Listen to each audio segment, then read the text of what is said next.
The Supreme Court returned for its new term on Monday with several potentially major cases ahead. This session, the court will hear two First Amendment cases involving social media content regulation, a Second Amendment case on the gun rights of domestic abusers, another racial gerrymandering case, this time over South Carolina's congressional map. Additionally, the court will hear arguments on restricting the power of federal agencies and Purdue Pharma's massive bankruptcy settlement. For more on this packed term, let's bring in Jimmy Hoover. He's a Supreme Court reporter at the National Law Journal. Jimmy, the first case is about the Consumer Financial Protection Bureau. That's being argued on Tuesday. What's at stake in that case that might have repercussions all across the executive branch?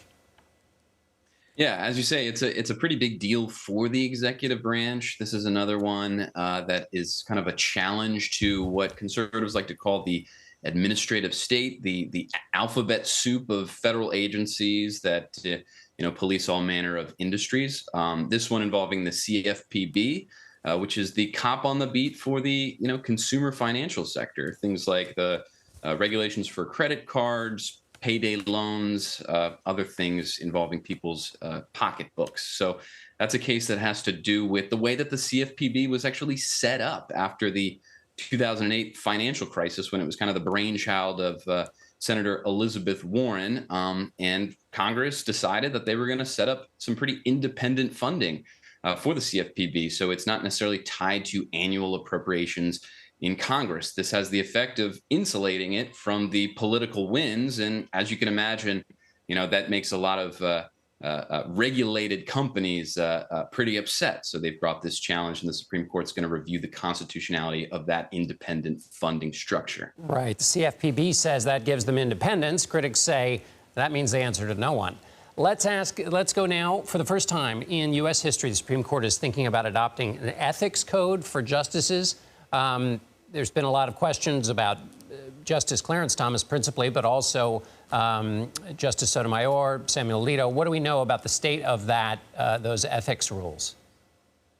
We know very little. As Justice Elena Kagan recently said, what goes on in the Supreme Court's conference room stays there. So we don't know exactly what kind of discussions are happening, or really who's the holdout, what's holding it up. But Kagan and others have suggested that this is a conversation that they're happening, and some justices on the court, for instance Kagan, think that it would be a good idea to kind of nip some of this criticism in the bud and for the Supreme Court to adopt its own ethics code. The justices of the Supreme Court, despite being the most powerful jurists in the country, are the only federal judges not subject to a binding ethics code. And so in the wake of a lot of media reporting about some of the off-court activities of justices like Clarence Thomas, there's a lot of scrutiny of the justices' ethical behavior, in particular from Democratic members of the Senate and in Congress. And so this would be a way for them to essentially kind of take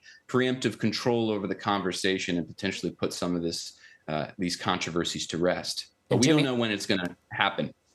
I went through a long list of cases the court's considering. What other cases is the court or are the justices still considering that might come onto that already busy schedule? Yeah, you hit the big ones, John. I would just say to keep an eye out for a big case involving the abortion drug mifepristone, which is in the petition stage, meaning the justices are considering whether to review this case. Now, this would be, it would be the biggest abortion case to hit the court since the Dobbs ruling, which overturned Roe versus Wade. But mifepristone is a huge issue for the court right now to consider, and with the Biden administration asking the Supreme Court to essentially reinstate full access to the abortion drug before a lower court of appeals restricted that access, there's a decent chance that the Supreme Court's going to intervene and decide to take this case up, which would put a big decision on abortion right in the middle of the 2024 campaign season in the end of June. And finally, Jimmy, before I let you go, the 14th Amendment. The court has declined to consider an effort to disqualify former President Donald Trump from running for president again. somebody brought up a 14th Amendment case. Remind people what that is really quickly, and then why did the court not take it up, or even, it seems, take it very seriously?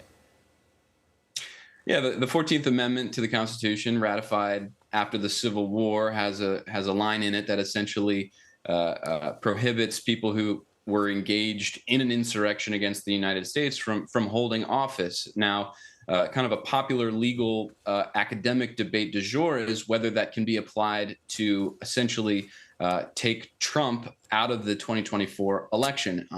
You mentioned the Supreme Court. They rejected a long shot appeal to do just that this morning, along with several other appeals related to controversies over elections. There was another one from John Eastman, the former Thomas clerk, and election denier who had petitioned the court to essentially vacate a ruling that let his emails be obtained by the January 6th committee, but put this one down as another long shot appeal that probably had very little chance of succeeding in the first place. And it's just another example of the Supreme Court not wanting to necessarily go out of its way to get involved in political controversies when it doesn't necessarily need to. Jimmy Hoover of the National Law Journal, thanks so much for being with us. Thank you.